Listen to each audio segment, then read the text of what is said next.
Hello, my name is Dr.Zanetor Rawlings, and I'm the Member of Parliament for Clote Kole constituency.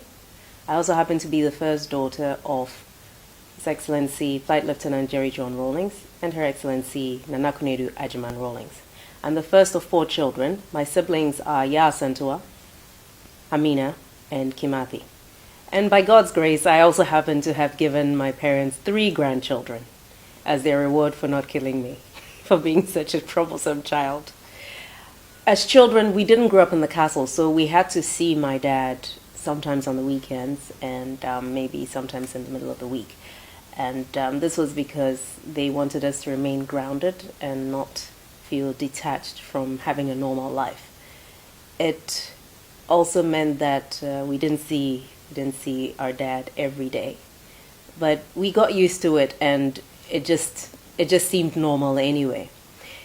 I think my memories of him are a mixture of seeing him on TV, seeing him at various national events, and then of course we had the moments where we had family time, which was when we were a little bit older.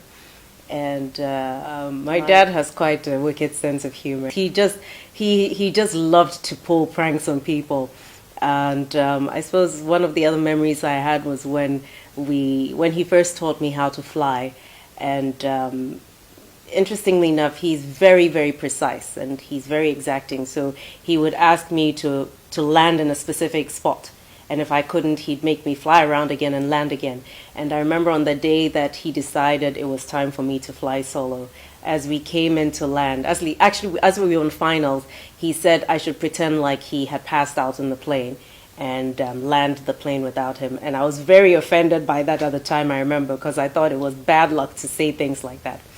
But he ignored me. He just ignored me until I landed the plane. And as soon as we landed, he asked me to stop while we're still on the runway, and then he got out of the plane and told me to go. And I hesitated, and he said, "You're ready, so go." So I took off, and of course I was praying throughout as I was doing the circuit. And as I think I must have been probably on, I'm not sure which leg I was on anyway, and unfortunately, just as I'd taken off, my mother arrived on the scene and was asking, "Oh, Nazane wehi," and my dad just pointed up to the sky without saying a word. Oh, my poor mother, she's been through so much. And but thank God, I landed safely and everything, and that was quite an interesting experience. My dad taught me a lot of things. Most of the things I learned taught me how to ride horses, because that was something he's always been very good at. I think he's a bit of an animal whisperer.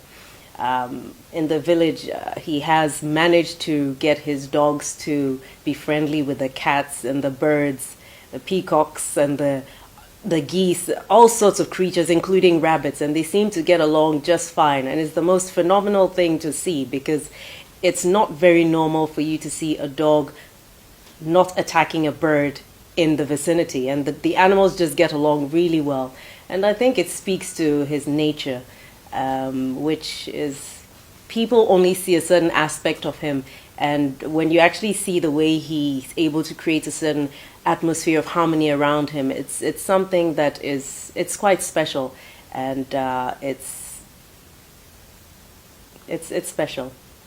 I think one of the things that I have learned from him, that I'm passing on in terms of how I raise my kids, is his love for precision.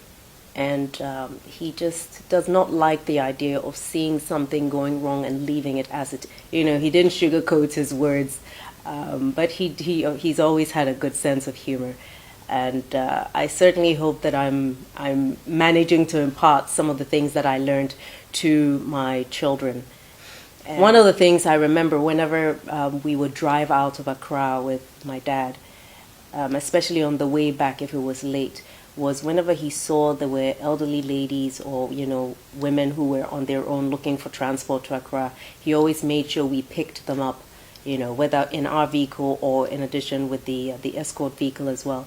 And it was an important thing to see, because he was never too big to help anybody, and he never looked at anybody as being below him or too small to be given his attention or to help.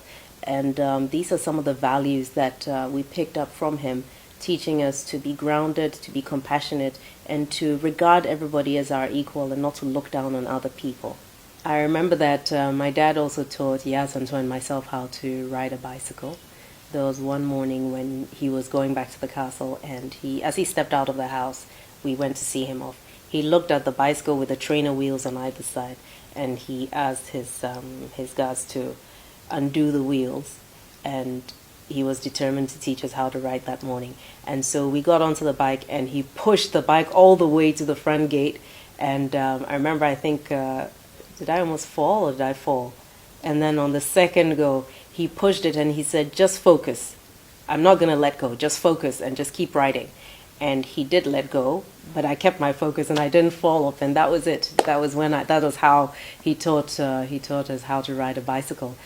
My dad is just a hands-on, practical type of person, and we've had memorable moments in spite of the fact that most of that time was actually given to Ghana and not as much spent with us. But what we had was worth it. Daddy, I would like to, on behalf of Zanetor, Amina, Kimathi, and myself, and may God richly bless you and keep you.